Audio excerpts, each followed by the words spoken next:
70 years homeless man from a town near Gujarat living in a shop. His left arm and left leg have been paralyzed since early childhood.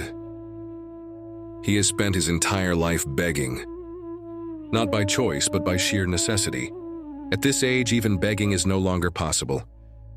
Weak and helpless, invisible to the world, and no social services to help. With the help of generous donors, people like you, we gave him a second chance.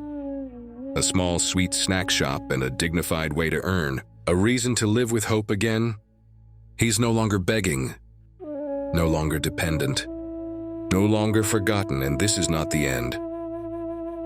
This is just one story of thousands. 100% donation to the needy. Join us at charity.pk.